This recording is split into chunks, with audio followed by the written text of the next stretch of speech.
to Smashing the Party. This is your host, Nate Baumberger. Wow.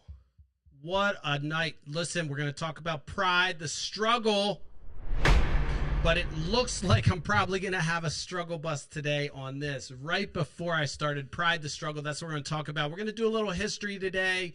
Welcome to Smash the Party, the best live, unscripted, raw, flawed show you're going to watch. Sorry about the late start. As you know, I haven't missed a beat yet. Literally right before I got on here, chaos ensued and Restream decided to disconnect. You don't care. You came for the lulz. We're going to talk about that today. And I got a little special script. I mean, a little tiny scripted dialogue tonight. And I want to not do any misjustice or mischaracterization of what I'm going to get into. The reason I'm going to talk about the Pride struggle, this weekend in Lancaster, there was a Pride festival. I attended it. It was fun. It was a fantastic event. A lot of vendors, good show. I realized I attend these events and I don't know much about Pride or the history of Pride. And so I decided that I would, let me see if I can get Instagram up. If you're on Instagram, I am live, but for some reason it decided to poop out on me right before I got on. So let me see if I can get you guys set up. But while I'm talking, so I go to this event and I'm learning things, and they're making these references to different events that happened in the LGBTQ community in their history. And I don't know much about it. I talk about, trying to fight for demarginalized groups and everything else.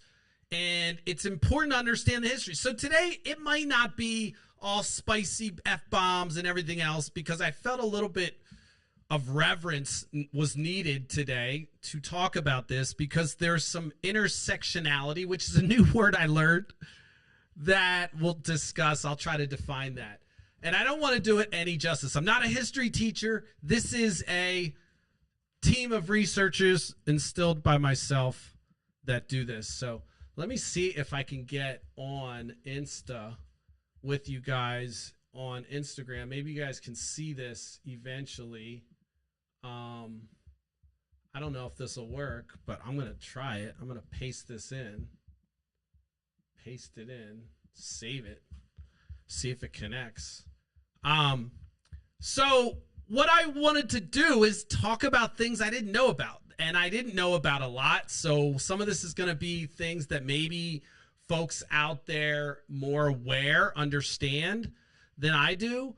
And they already have a reference. So this might be something where you're like, oh gosh, yeah, we already know that. But I will tell you, as somebody who is trying to represent, open-mindedness, there's a ton of shit I didn't know. So let me just take a second here. There's a commercial break right now on, if you're listening, because I'm trying to get the Instagram up. So give me a second and then we'll get into it. I think you're going to learn something today. So if you're listening and you're falling asleep to it, as I know some of you do, fantastic. Wake up. Maybe you'll actually want to learn something and come back and listen to this. So let's see if we can get our other channel up and running. We're going to see if we can get, oh wait, that's not Smashing the Party. Smashing the Party's already casting. All right, good. So we're going to see if we can get Nate up and running on Instagram. And then we will get to the show, folks. We will get to the show. And we're going to learn something today. And as I said before, this is a team of researchers that I have that put this together. So if there's some things that you find that are incorrect, you can certainly message me, comment, let me know. I don't know if that one's going to work. Did that one work? Yeah, it should. All right, cool. So we're back on Instagram too. So Instagram, you're back on live. Hopefully you have sound. I don't know. Sound was weird earlier. We'll see. Anyway, all right. Getting into it. All right. So I did my research and I'm finding out that there's a bunch of things that intersect with the civil rights movement that I didn't know about. In particular, there was a gentleman by the name of, his name was Baynard. I think his name was Baynard Rustin. Let me see what his name is. Hold on. Let me just see. I had it. I don't know why I freaking forgot it. Rustin. Yeah. Baynard Rustin. Baynard Rustin was a guy that was Bayard Rustin was a gay man that was an influential figure in both the civil rights and LGBTQ rights movement. But what was interesting about it, he was right beside Martin Luther King while the civil rights movement was happening. So that's the first kind of, putting it back to something we're taught in schools. We're not really taught about the civil rights movement that happened in the LGBTQ community. We talked, they touch on the surface, and from one perspective, obviously we learned, that Malcolm X was a terrorist, depending on where you learned your history. But, true story, depending on where you learned history, that was the truth. But so, even diving deeper, you don't hear anything about this that I'm going to talk about today. I didn't learn anything about this in history in school or college, quite frankly. So this Bayard Rustin was a gay man that was in the ear of Martin Luther King, and he was kind of crucial to promoting this concept of nonviolence resistance, as well as really kind of was the first, like, a pioneering this concept at mainstream, at least in Martin Luther King's ear, of this intersectionality, which is a word that I had to look up, but it's this cross. It makes sense when you kind of break it down. It's this cross section, or the dependence of these different attributes or demographics: race, gender, gender identity, sex, class, those type of things, how they intersect and how they can kind of aggregate to make it more harder or harder. It essentially, the more of these attributes you have, the more marginalized you can be, because there's systems in place to fight against these things. And one of the things that's interesting is the systems that were in place long time for homosexuals and LGBTQ community institutionalize, not unlike Jim Crow.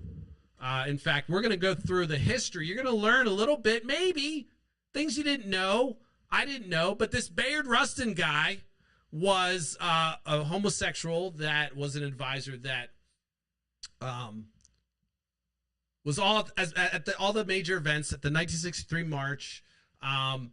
What was interesting about this guy was that even in the black community, sexuality was still frowned upon. Homosexuality was still frowned upon, and there was another congressman that had stepped up and threatened. A black congressman had stepped up and threatened to march against this Martin Luther King in an instance. I think his name was Alan Croswell. What's his name? Let me just see. Let me see if I can find his name. But it was interesting because inside the black community, there was obviously still folks that were traditional, coming from the Baptist movement. He came from the Southern Baptist movement, and so that was still a very conservative viewpoint against homosexuality. So with all the plight of civil rights going on, and this gentleman in the ear of Martin Luther King talking about this other marginalized group, obviously, that was kind of the first I had heard that there was this intersection at that level of the civil rights movement. Martin Luther King, right-hand man, gay, proud, and fighting for that movement before it was kind of, a mainstream thing, in my opinion. I don't know. So that's the first I've heard of it. Now, to say that he was the first gay activist, again, I'm going through history that I was able to research, and I found it interesting that you go back a little bit and you can start to see that. I hope I have sound. Let me just make sure my chat's not up. You don't have sound, dude. You don't have sound.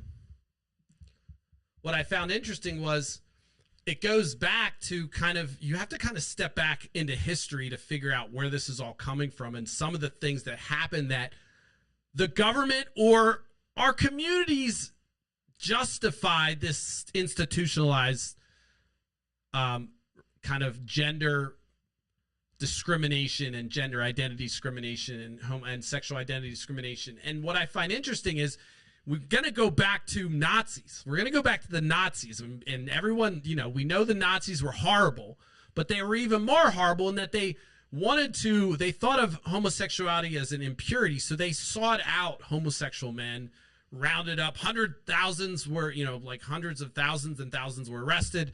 I think like 15,000 were known to be going through the concentration camps and forced labor. So that was a group specifically sought out to remove from their, Aryan bullshit race line theory. And so it was something that the Nazis just kind of picked up. Now, we know the Nazis took some of the things from America, like Jim Crow. They're like, oh, Jim Crow, we like that. So they, it was like trade for trade. But I'm going to say that even after Nuremberg trials, 1949 was like the last time we tried the Nazis. We had, and knowing they had marginalized this group, now we've got, homosexuals that are still not accepted. By the way, listed in the DSV. The DSV is what psychologists use to declare what is official, any kind of psychological or mental disorder. It's categorized and methodically identified in this book. It's the book. I think when I was going to school, it's DS4. Now it's DS5. They re-up it. They re-update it. And this thing is the thing that determines what mental illness is in some regards. So the military might use that to say, oh, you have this mental illness, we're not going to allow you to be a pilot or this or whatever. So it is a metric used. This was not, homosexuality was ruled that it was a mental disorder, a perversion until 1973. So even while this is going on, people are fighting for it. It's done in the dark. I mean, he's kind of whispering, and it's not mainstream. I don't hear, I don't know how much mainstream Martin Luther King put into his agenda outspokenly about specifically gender identity. I don't know. I would say I'm not well versed in that regard. Perhaps I should be better. I'm not a historian. No excuses, but so my thought is, though, this guy's doing this, and even within the black community, there's some flashback from this congressman who's, threatening to run against. Let me just pull his name up, because if you're going to be an asshole calling out somebody, you got to at least get your name called out for it. So Bayard Rustin, what a name, right? Bayard Rustin is this guy that's Martin Luther King's kind of got behind him talking about this. But I wanted to see the congressman. Who is the congressman? There was a controversial. I forget. All right, it's not my researchers. I'm gonna have to hammer my researchers. So, but it was a congressman that kind of came from a pastoral background, and he threatened to kind of put a wedge in the civil rights, kind of one of the marches that was happening because of the sexuality of this person. And I am sure he was using it for, negotiations. There's influence peddling. I don't know. But the point is that this was a point of negotiation or a threat. And that's pervasive throughout. And so the reason I went back to the Nazis is because there's something that's following up to that I didn't understand. There's something called the Lavender Scare, which happened in the 50s and 60s. And it was a direct result of the Cold War that evolved. So, America has this determination to say, we're going to reestablish Europe. We're going to establish Israel. We're going to do all these things. And we're also going to fight Russian oppression across Europe. So at the same time, we divide Germany. Russia has some of it. We have some of it. And all this stuff's happening in Russia. So this Cold War's evolving. And so now paranoia ensues. This gentleman named Joseph McCarthy comes into power. He's this real ball buster. Hey, pointing fingers at everybody because everyone's saying everybody's a communist. We don't want any communists come in. Of course, we did import a bunch of Germans and so forth post World War II. Yeah, some scientists and stuff. But anyway, that's a whole nother thing. So again, I'm giving the history here for the Pride struggle. And what's interesting about me linking the Nazis is there's a direct effect, which is crazy, but a consistent thread I want to call out. And that is, despite the fact that we just had put the Nazis on trial for Nuremberg with all the atrocities they committed, knowing they also did this to homosexuals. We, in turn, provided protections for the Jews and so forth and so on, still obviously going through our own reckoning back home with Jim Crow and everything, right? I mean, come on. But so we're kind of doing this thing to Hitler and saying, you're bad, you can't do what Hitler did. And then, we become paranoid of the Russian Cold War that's happening. And we then institute this gentleman starts to just point fingers. Hollywood, you probably heard things about this where everyone gets pointed. Well, the lavender scare became even more crazy because these folks were considered blackmail risks. And think about that. The reason is because of the shame factor. That was an interesting factoid that I thought. It's not a factoid because I think factoid's false. It was an interesting piece of information that I found enlightening, that the reason and the justification for this lavender scare, which happened between the 50s and 60s, was because of the fact that these folks were, by the government, declared as security risks. So you had all these folks that were employees of the federal government that lost their jobs just because they were perceived to be gay. And the justification was, well, because we don't accept it in society, and it's still in the DSV, by the way, the justification is that, well, these people are security risks, so we need to get rid of them. And there was an executive order that was signed, an executive order by Eisenhower. I think it was in 1953. Let me just see what that time is. I thought that was mind-blowing. So the paranoia is building.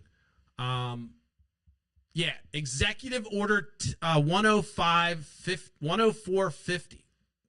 I apologize to the LGBTQ community for if I'm botching this, but I found this fascinating that the paranoia built up by the Cold War, and these folks came to a point where Eisenhower signed this executive order that authorized the investigation and dismissal of federal employees deemed security risks, explicitly including those with sexual perversion. So it wasn't like it was like, all right, we're going to do this thing. At that point, you can now say, well, you're gay. You can just point and say, I mean, you're going to have to prove you're not gay. What is the litmus test at that point? I mean, the crazy just goes on and on, but this is a real thing that our government signed, codified, saying, look, we can investigate folks and we can fire you and dismiss you from your job based on your sexual proclivities or perversions, as they called it. Horrible, right? So thousands of federal workers were dismissed, and a lot of folks resigned under this policy too. So that began this lavender scare. And again, remember, during this whole time, the government can stand by and say, well, look, we have the DSV that says this is a sickness. So you can see the circular firing squad to say, well, you know what, we would love to say that this is something that we can accept, but now we can point to the DSV and say, well, it's considered a mental disorder. So we're not going to just say, hey, you can work in the government with a mental disorder, right? So these circular arguments happened during this time, all this time. This is in the 53. Remember, DSV didn't undeclare it a mental disorder till 1973. So if you were gay before that, you could be deemed to have a mental health disorder, and if you worked for the federal government, a security risk, and mostly because of the shame factor that went along with it. So you don't learn about this stuff that happened. You might learn about Joseph McCarthy and the Red Scare, but I don't know if you learn about the details about how it affected this group in particular. I found it fascinating, not fascinating as in, wow, this is awesome, but eerily similar to the things that happened to the black community. And what I would say is worse is that the struggle for the LGBTQ community has gone longer, and their tale of getting success has been harder and longer fought, unfortunately. And as I said, the first thing I mentioned was that intersection. I'm going to use that word in a different context. The intersection between Martin Luther King and Bayard Rustin.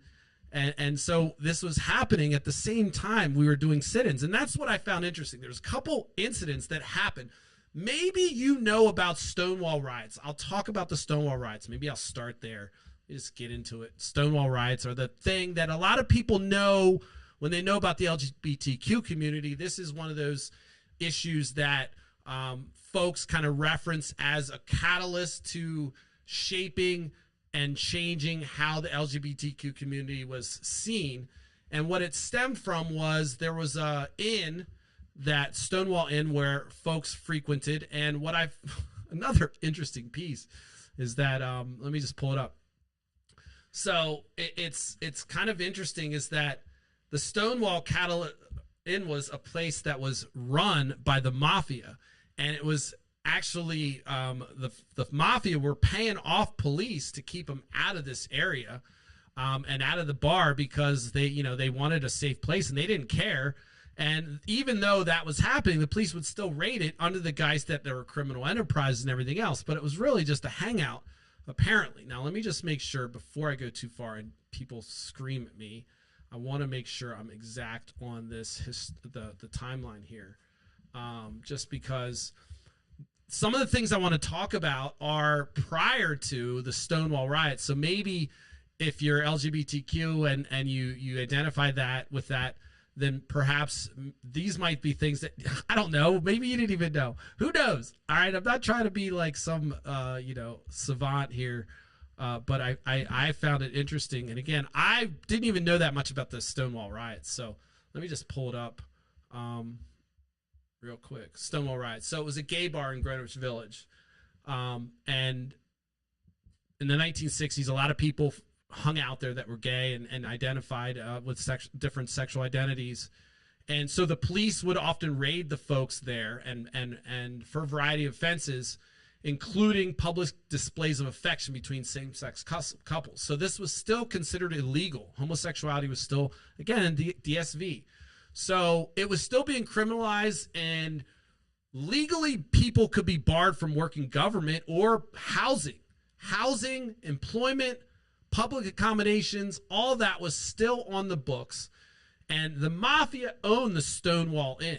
So it was most mainstream establishments wouldn't accept folks from the LGBT community. And the mafia actually paid the police off. And they were still kind of extorted by corrupt officers, and folks would come in and harass the folks. Eventually, people had enough. 1969, New York City police raided the Stonewall Inn, and the raid was one of many, but unlike others, the patrons stood their ground this time. So this was their stand. And the first night, the police had really aggressive tactics, and it resorted into violence between both the patrons and the residents outside the bar, throwing shit, just all chaos. And then the riots considered, this is not something that stopped after the first night. With thousands of people ended up gathering and joining in the protest. The protesters continued to clash with the police. Individuals, including transgender people, drag queens, young homeless youth, many of whom played a significant role in the uprising, were part of this. So it was people from all over. And again, remember, homeless youth are mentioned just because that was something where folks were ostracized. You were ostracized for your sexuality. So you had many folks that would run away. I don't have numbers, but if you don't have any acceptance, you're going to run away and find acceptance. So that led to homeless youth. So that was one of the contributing factors for homelessness. And I talk about homelessness on here. We're going to get Dave Casarella on here, which is the king of service to the homeless in Lancaster, by the way. But it's interesting that, again, another kind of societal pressure of acceptance, forcing people that shouldn't be homeless, should have open arms acceptance, but maybe their family, again, bought into this chaos that was codified by our federal government, by the way, to suggest, and by the American Psychology Association, or whoever writes the DSV. That thing was codifying this preference or this identity or anything having to do with sexuality that wasn't binary exactly as we understand maybe prior to our knowledge of gender identity. That simple off on, that's what it was. That was still happening. So these folks are running into it. So I know I'm going on and on about this, but let me get into some of the things I find interesting. That Stonewall riot then kind of, ended up becoming a catalyst. It wasn't until 1969. So looking earlier on, I mentioned the lavender scare. That was starting out earlier. 1953 is when they codified that to say we could fire people. So that was something where it wasn't much of a stand, but just a straight up banishment from the U.S. government, codified. And then we have something prior to the Stonewall riots of 1969, something called the Black Night Brawl, which happened in 1961. And it was a fight at a bar where a lot of non-conforming gender folks hung out. And there were sailors that came in and harassed them. And the folks ended up standing up to the sailors. And then it formed a bunch of protests. And that was one of the things that instigated the folks to make a stand at Stonewall, apparently. So folks had said, you know what?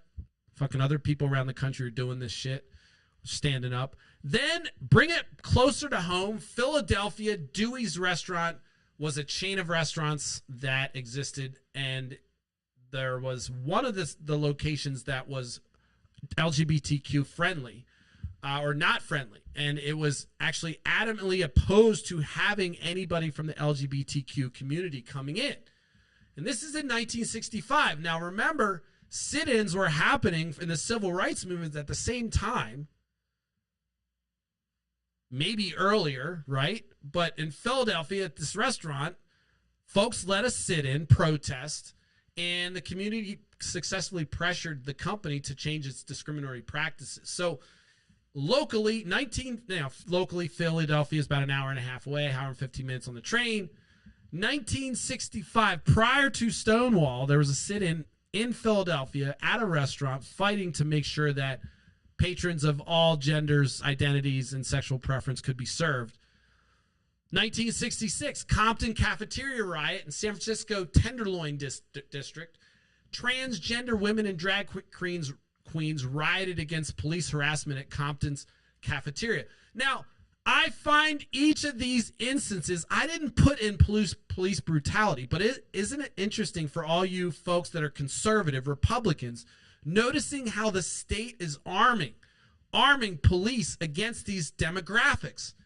This is an arm of the state. If you're Republican and you're pro-police, I get it. I understand the blue line. I'm not saying be anti-police, but I'm saying police are a function of the government, and they're used to suppress marginalized groups every fucking time. Hands down. You're going to see that in history. It's why my pops as a Republican was not a fan. He saw how they treated his black children. No bullshit. True story. Not denigrating his name. Pops was awesome. R.I.P. Dad.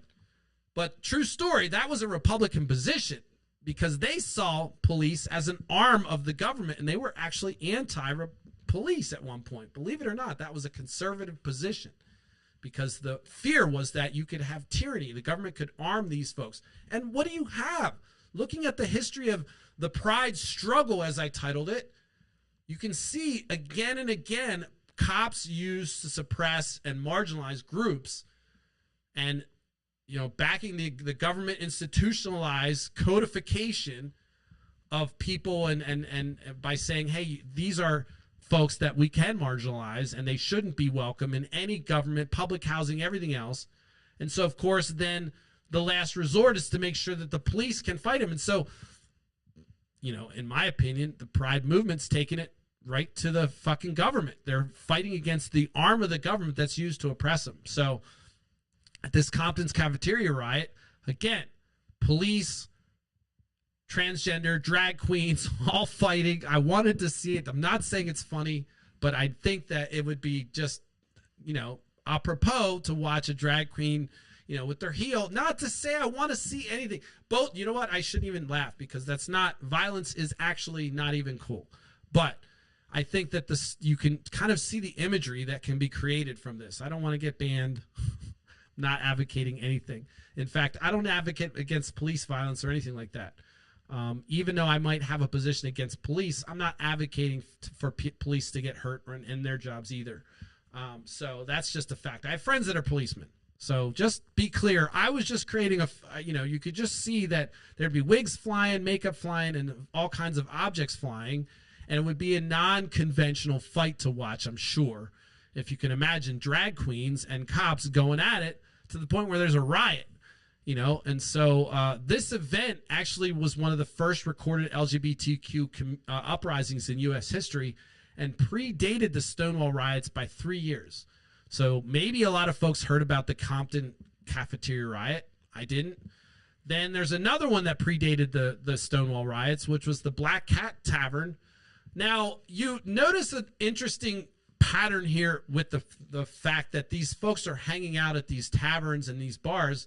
That was because those were the places where they found acceptance. And so we know that I'm not anti-alcohol. I drink alcohol. I'm pro. I've taken a break from it. I've decided that I've had to measure myself. But we know that these areas, will attract all kinds of folks. I'm not saying that's a bad thing that they're hanging out at bars, but that was the only place they could find acceptance. It wasn't churches. They weren't going to churches finding acceptance. They were going to bars. Listen to that. If you're out there and you have a religious affiliation and you're wondering why you can't reach these people, well, where are they finding comfort? Not your place. Not your place. Okay? Take that into stride. That's your lesson for the day, your PSA. But all these places back then where homosexuals were gathering and LGBTQ members were gathering were bars, not churches, not places in public. They were private places where they could feel comfortable and acceptance. And some of them were criminal enterprises because even the bars weren't accepting of some of these folks in some regards. And as you know, the sit-in in Dewey in Philadelphia, and then you talk about the place where you had Stonewall, where you had mafia essentially funding and protecting these folks. And so now I'm not saying it's bad, but God bless the mafia. God bless Ganesh, bless the mafia. The Jedi Lord of the Siths, bless the mafia. Whoever your higher power is, bless the mafia. But it's just interesting that thread of these clashes are happening at bars with police, and this is where these folks are aggregating and they're making their stand. This is where their community is. And so I would argue that gay clubs and bars have played an important part in the struggle for the Pride movement, and I would argue that that's why festivals and gay people know how to party better, just because they've always known how to party better. I'm not just saying that. I mean, that's the truth. Look, if you have gay friends, that's true. They're the fun. They're the most fun all the time. All the time, the most fun. Even my brother, doesn't party, is the most fun. He's more fun than me. Thank God he doesn't have a fucking podcast, because you guys would want to watch him. He's way more fun than me. Derek, I'm talking about you. Anyway, so we've got that timeline, 1950s, Lavender Scare, Eisenhower signing this thing into law, saying you can discriminate and fire people based on their sexual preference. You got these little events, the Black Knight Brawl in 1961, the Dewey's sit-in 1965, Philadelphia, Compton's Cafeteria Riot in San Francisco, Tenderloin District, 1966, the Black Cat Tavern protest, 1967, all predated the Stonewall riots. And the Stonewall riots is the big one. It's the raid on the inn in New York City, and that led to many, many days of protest, and really is almost universally agreed as the catalyst for the LGBT community. But I thought these other moments were not unimportant and also interesting, because you don't hear about that stuff. You don't hear about that intersection between, Bayard Rustin and the gay community and Martin Luther King. And you don't hear about these other sit-ins that are happening. What blew me away too then is you look at the black community and what civil rights have done in America. You can say there's been a lot of progress, but we know we still have the arm of the police that are still kind of back country doing the old school way of justice on our black community. We know that. We see it. Don't bullshit. We started this podcast watching one, or so I said. I told people I watched it. Didn't, because I couldn't. Anyway, you have the pattern of this arm of the government.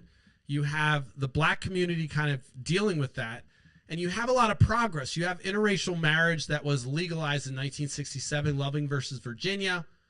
That was a big movement. Again, that was a white gentleman and a black woman. They were basically like, look, we're fucking in love. We're going to do it. You don't have folks in the gay community having legalized marriage until what, 2015? What was it? I'm gonna do horrible things because I should know that date. What is it? What's the date? When was? Let me.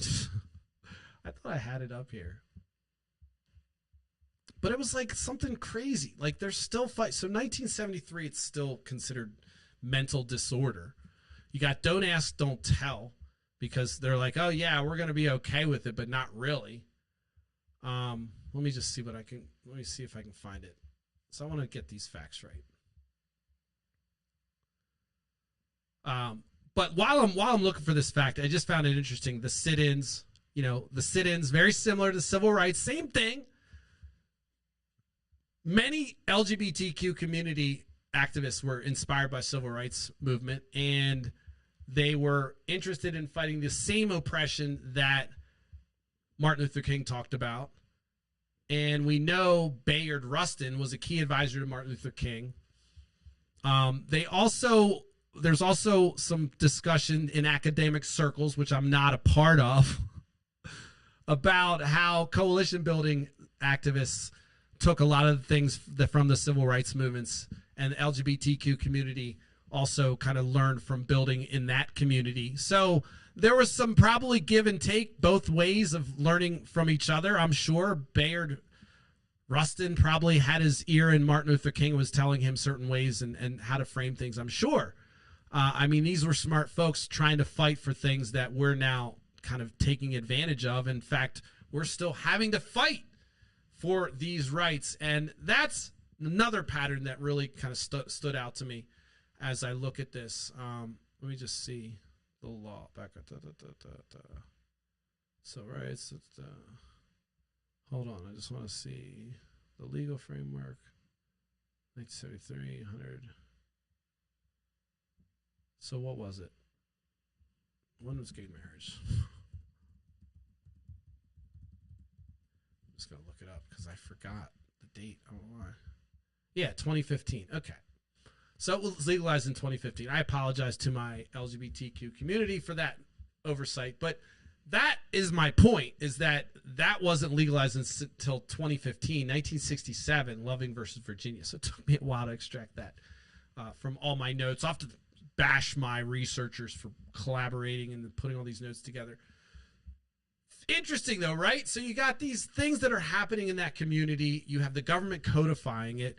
You have them fighting for their right to get married and form a union with the person they love, not getting codified in law until 2015. You have don't ask, don't tell, which was essentially like, yeah, we don't want to know, but no special rights. And of course, if you do tell, then what?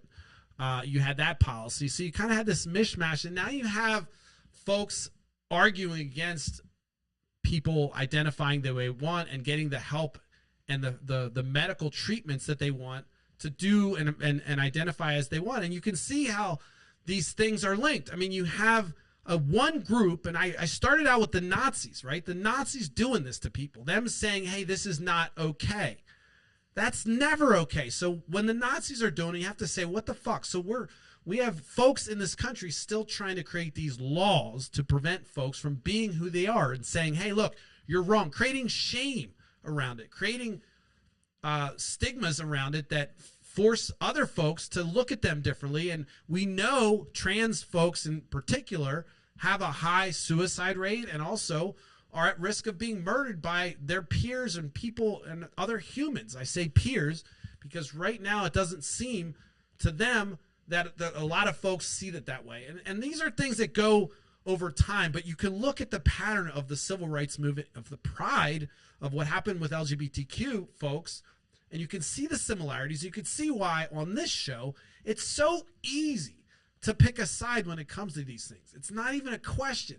I mean, we talked about the intersection of Martin Luther King and Bayard Rustin. That's easy to say, okay, they were on the same side of it.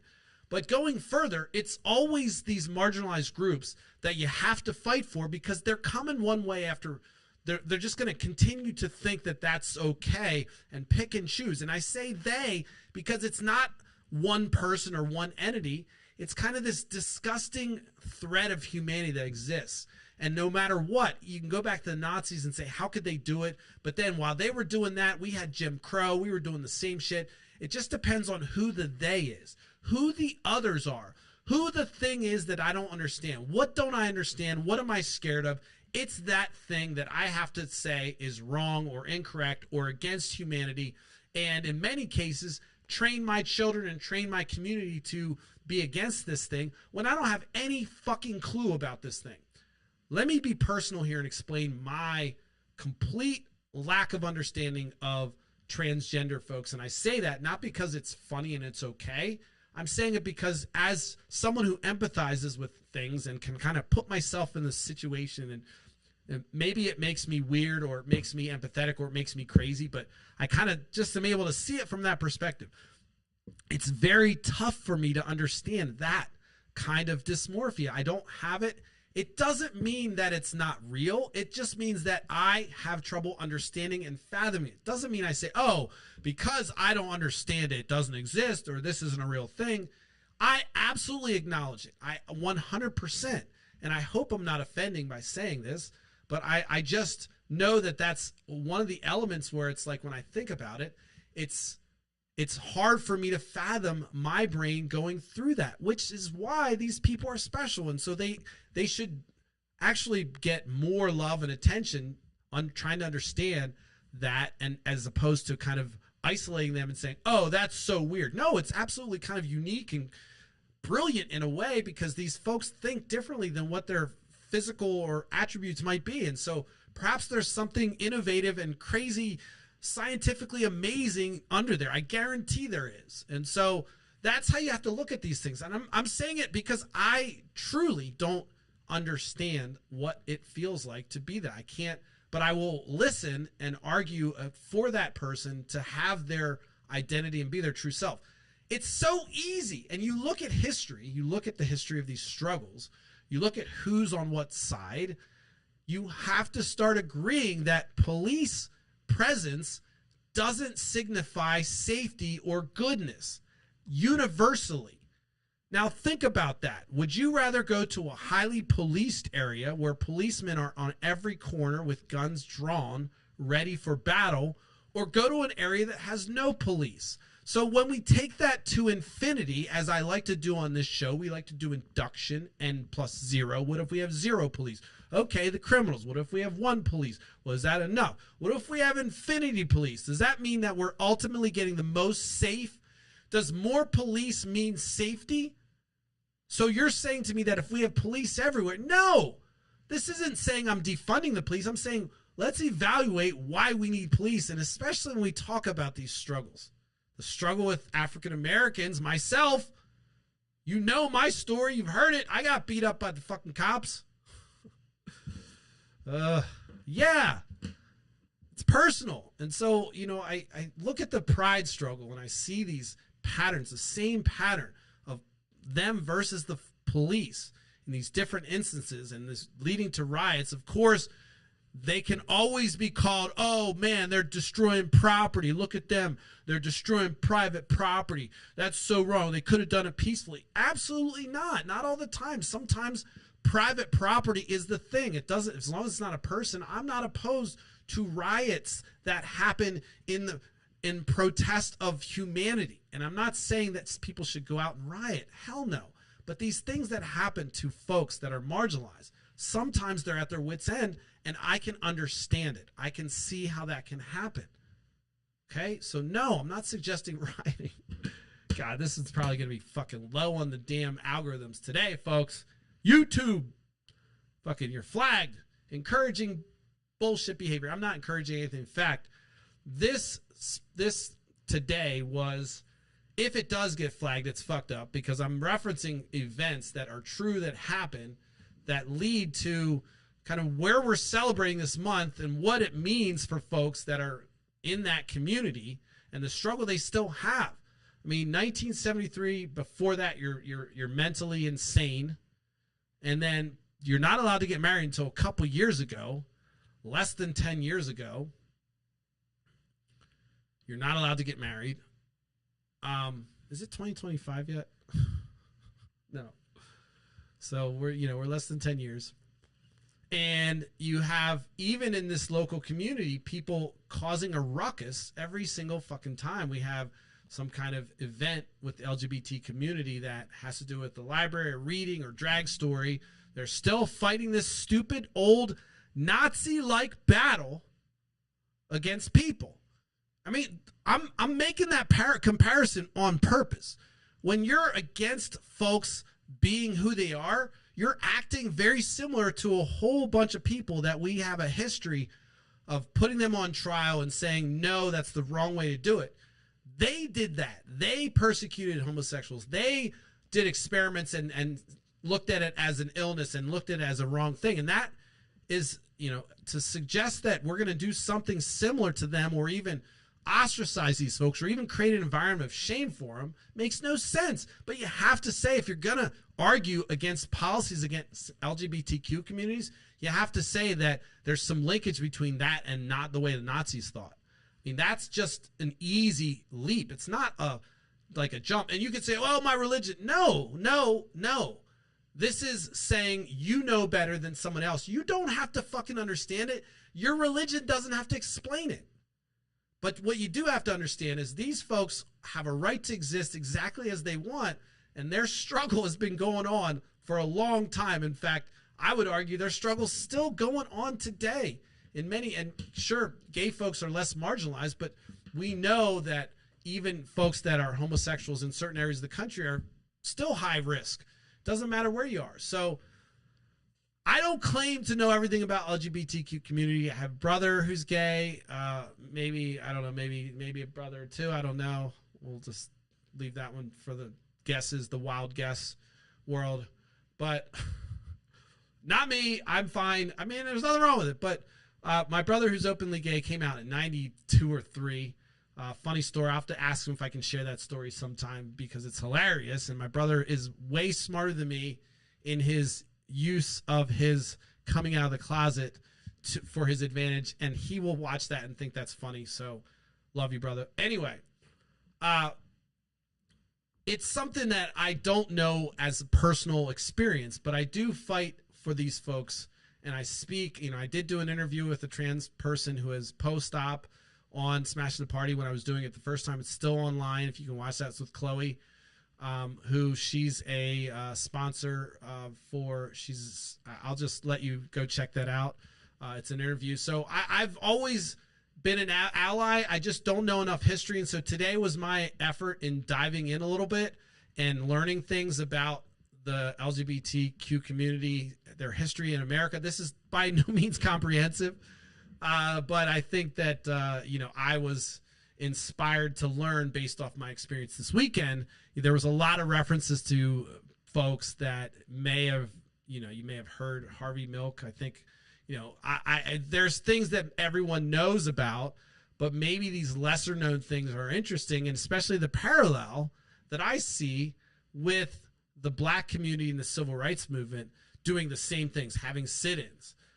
Getting arrested, battles with the police, the same kind of thing, aggregating at places where in black communities were churches, for gays and the LGBTQ community, it was bars. And so, these different social places where they aggregated were still, churches were often, kind of under the community, were under persecution from folks that didn't agree with how black folks were living or whatever. So these two kind of refuge.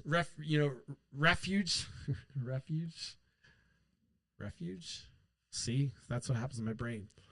These two places were places of refuge for these folks. And it was interesting that in the black community, they did have a lot of churches and black businesses that were open, but in the LGBTQ community, they were limited to a lot of bars and places that were kind of already frowned upon by society in many ways. For whatever reason, especially from the religious community, frowning upon bars as places of sin and everything else. And that's the time that was. 1950s, crazy shit. Oh, the good old days when the milkman dropped off milk. And yeah, but it wasn't that great for a lot of different groups. That Leave It to Beaver, Cleaver viewpoint that people have of the 50s certainly was a scary time. Cold War was fresh. And, instead of now gun drills, they had nuclear drills and different things like that. So there were all kinds of different pressures. Not to say that there weren't some good things that happened in the 50s, but certainly for black folks, for people that were in the LGBTQ community, it wasn't like, oh yeah, Jim Crow's wild and everything's great and America is just post-racial and gender is accepted everywhere. It wasn't like that. And the 50s, like I said, were probably some of the harsher time because the government codified a lot of this discrimination under the guise of security implications for the Cold War. So now you always have to question when the government says, oh, this is for security, no matter what, right? I'm not going to use the incorrectly used Ben Franklin quote. Google it. Everyone uses it out of context, but the truth is, it's another thing you have to look at is the security. When the government look, Republicans, if you're listening to this, you can start to hear that, even some of my viewpoints line with this reverence or this maybe fear of tyranny from government. And I look at it from a different viewpoint. But you can certainly see how these arms can be easy. Now, you may be on the side where I'm privileged and I own property, so it's always protecting me. Well, not the case. Depending on your group, those things can easily be taken from you depending on who decides you are part of their group or not. It's always they. There's always a they.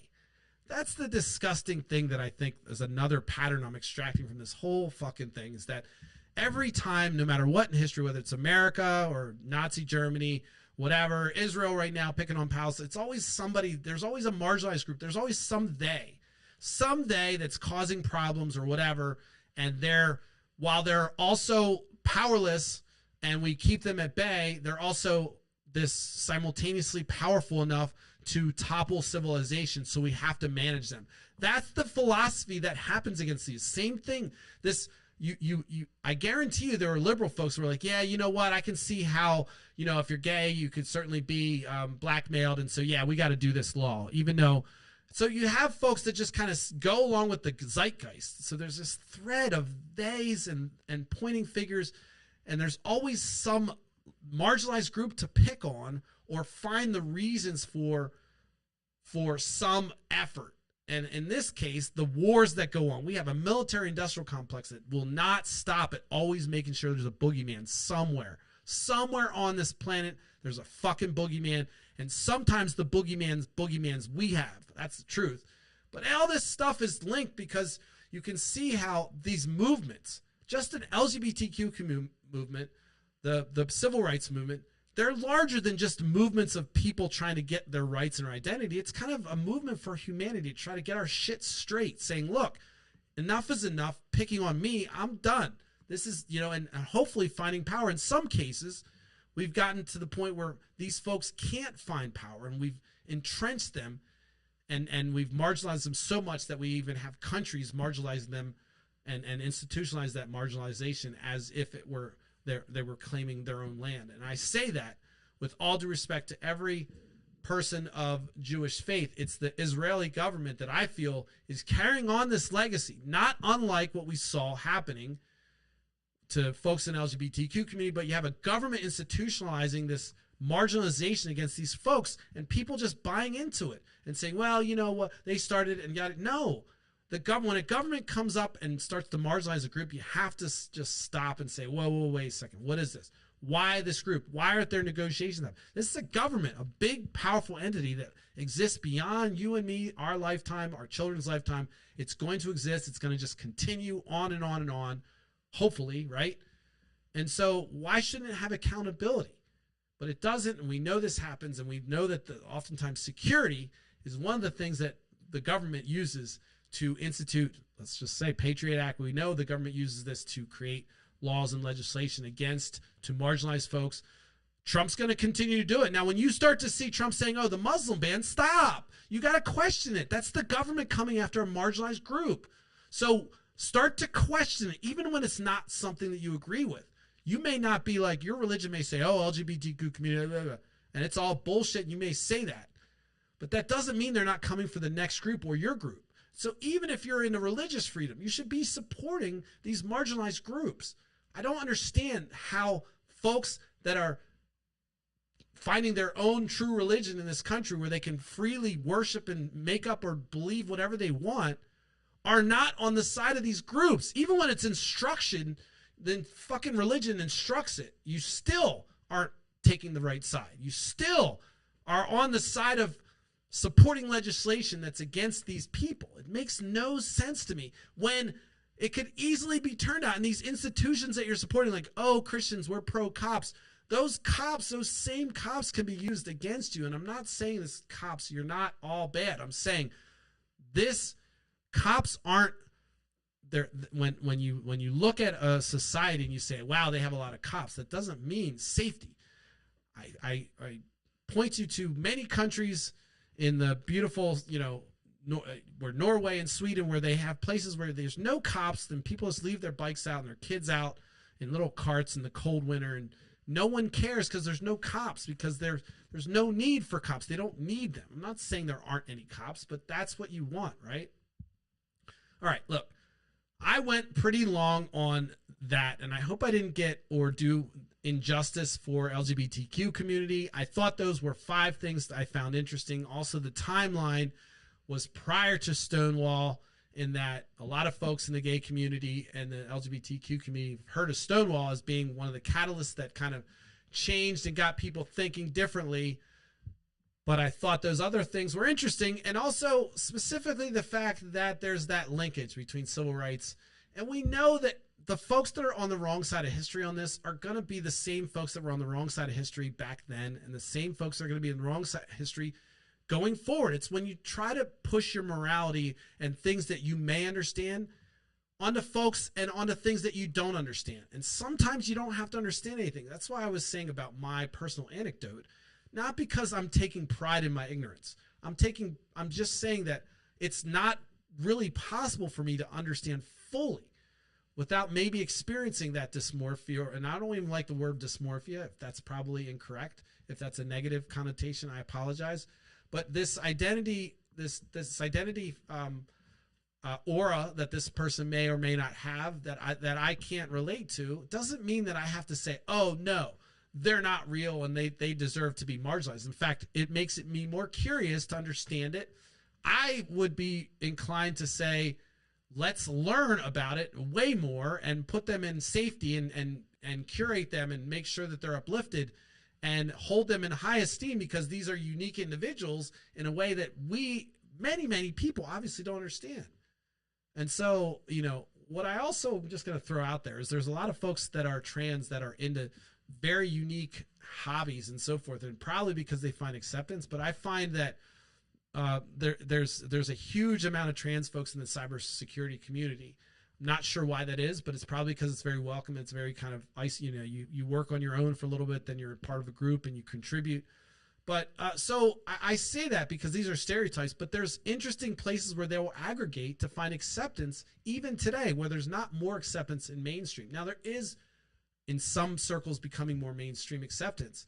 But in fact, I know folks that work with people that have done transitions at their jobs and so forth. So it's much more accepted. But until we completely remove that shame, we still have these threads of this old bullshit, this old Nazi thinking, this old Joseph McCarthy bullshit, this old Red Scare, like, oh, those are other people, we need to fucking be scared of them. Until we have full acceptance and say, you know what, I don't care about what you do in the bathroom. Guys, seriously, gals, girls, guys, Republicans, just take a step back out of the vagina, out of the bathroom, get back into legislating about tax cuts and all this shit.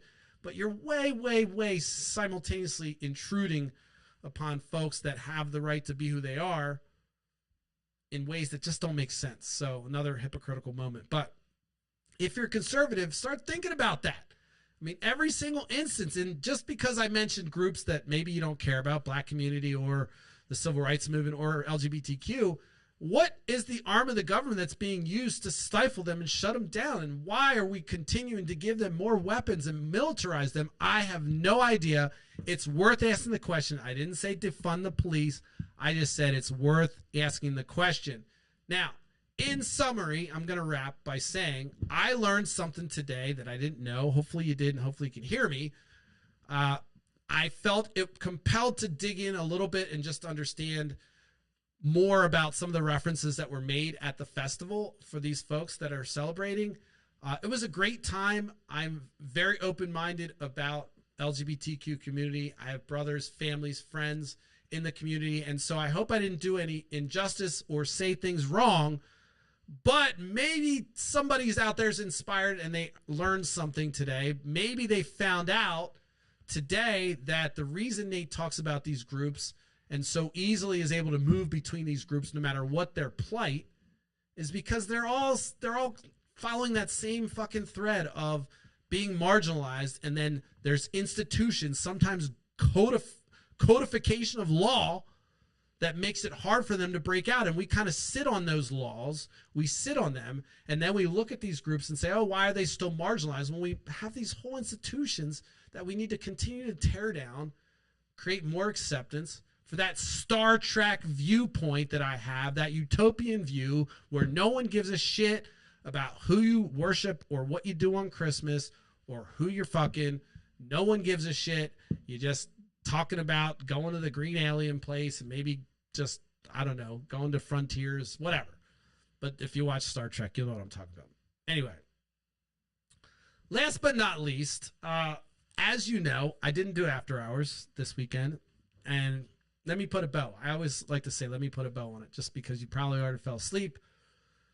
But today was just my effort at just divulging what I learned from my investigation into some of the history for LGBTQ community. And it's not comprehensive by any means, but there's some points in there that are different than the main one that people know about that led to some of the movements that were catalysts to the early movement. And I tried to draw some parallels between the civil rights, in particular, Bayard Rustin, who was an advisor to Martin Luther King, who was also an LGBTQ advocate and activist. That intersection and the intersectionality that we talked about today hopefully gave you some insight into their history, why we celebrate June as Pride Month. I didn't get into that, but it's because one of the reasons is because of Stonewall and the timing of that, I believe, right? Was that right? Was Stonewall in June? Am I right? Oh, I'm sorry about that. Let me just make sure. I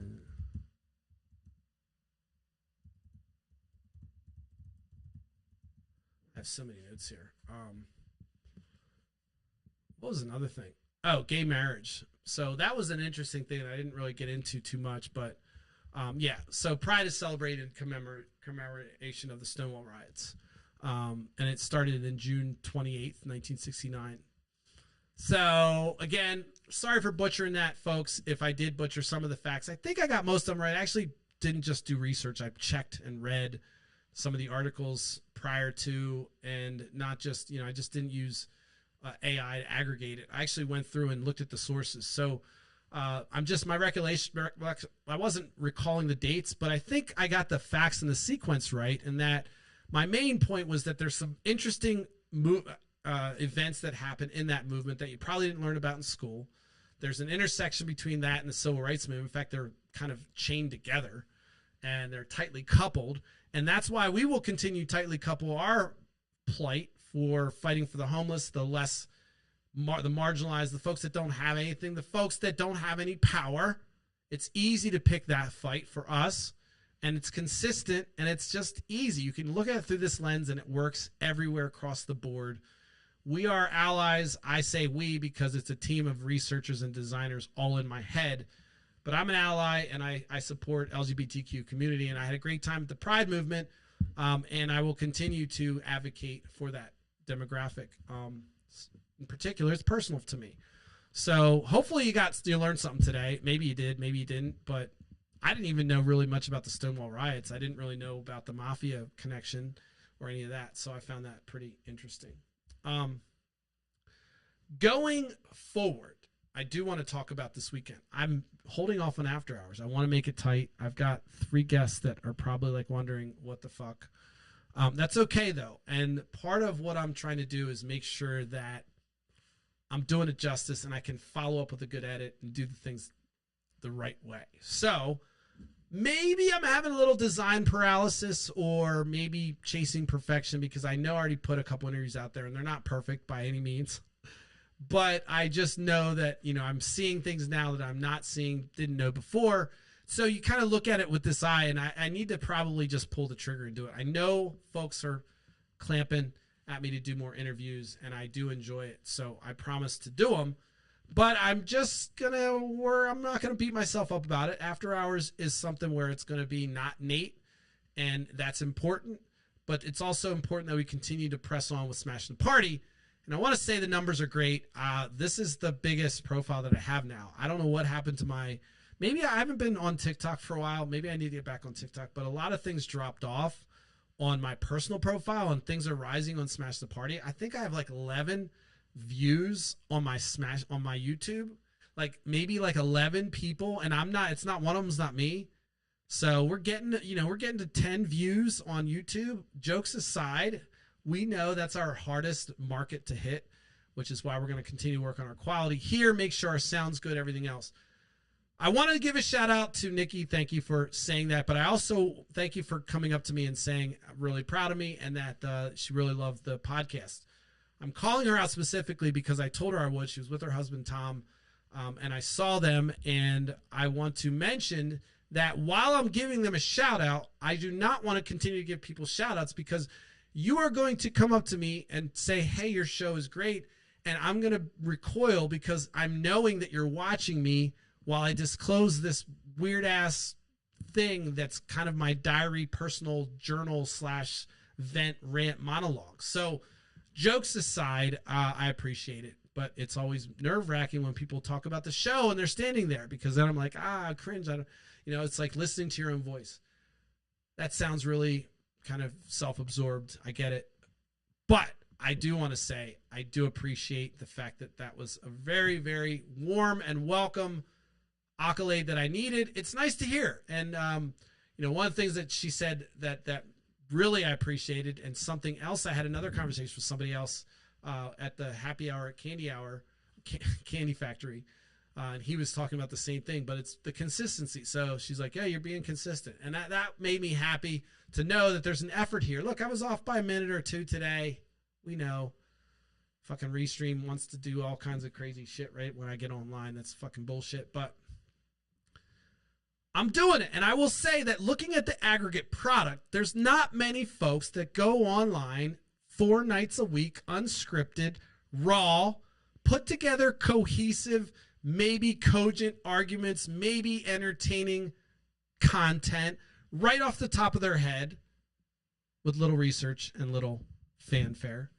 But I think there's something here. I'm going to continue to present myself as being that live, unfiltered, unscripted live stream that's coming at you from here in Lancaster. But I want to say thank you for everybody that's supporting it. It's been awesome and I enjoy it. And so I just want to wrap with the thank yous. It's so fun. I look forward to it. I was spending a little bit too much time today thinking about things that I was going to do on my screen. If you're watching and you see the different colors and the different stuff that I'm trying to do, yes, I'm adding pizzazz and papow to try to stop the doom scroller. Just stop, listen, give me a chance. That's what I'm trying to do. But in the meantime, we're going to wrap. We're doing this 4 days a week. We're consistent. We appreciate the fan base. We're also looking for sponsors right now. Believe it or not, I'm going to say it. I don't know if I should say it out loud, but yeah, we're going to look for sponsors. And I'm doing some backdoor deals right now to hopefully get us to a point we can sustain this. Ideally, if I can get to the point where I could do this full time, we can turn up the volume a lot and get crazy and do some really cool shit. But we're not there yet. We know we have to get to 1,000 YouTube till we go there. So we're at 54. Thank you. Who's going to be 55? Who's going to be 56? Who knows? We're going to break through that glass ceiling, but continue to support us. Continue to like it. Continue to tell your friends, hey, listen to this guy. He's fucking nuts, but makes some good points. There's a couple sessions that I know people have been telling people about. Interview with After Hours is some more content. I'm going to get better. You're seeing me at the worst. So keep checking back. If this is your first time, check back in a year. Check back next week. Every week, we're getting better. I don't plan on stopping. With that being said, we're going to wrap. I'll be back tomorrow at 10:30 p.m. Eastern Standard Time on Instagram, YouTube, TikTok eventually. But most important is you go to your YouTube, sign in, subscribe to my channel. Let's get me to 1,000, folks. Let's stop fucking around. I got enough friends, enough people, enough reach. All you got to do is subscribe. It's free. It costs you nothing. Nothing. Join now. You're going to wish you would. I'm going to remember. Right now, you're in that area where I can remember. I can see you sign and be like, oh, yeah. Who knows? Who knows what's going to happen when I have 500 YouTube followers. Anyway, with that being said, if you're sleeping, congratulations, you made it. I've successfully put you to bed. I know some of you listen to me while you sleep, some of you while you drive. For those of you who watch, I appreciate it. Keep watching because it's going to get fun. It's going to get fancy, and we're going to go places.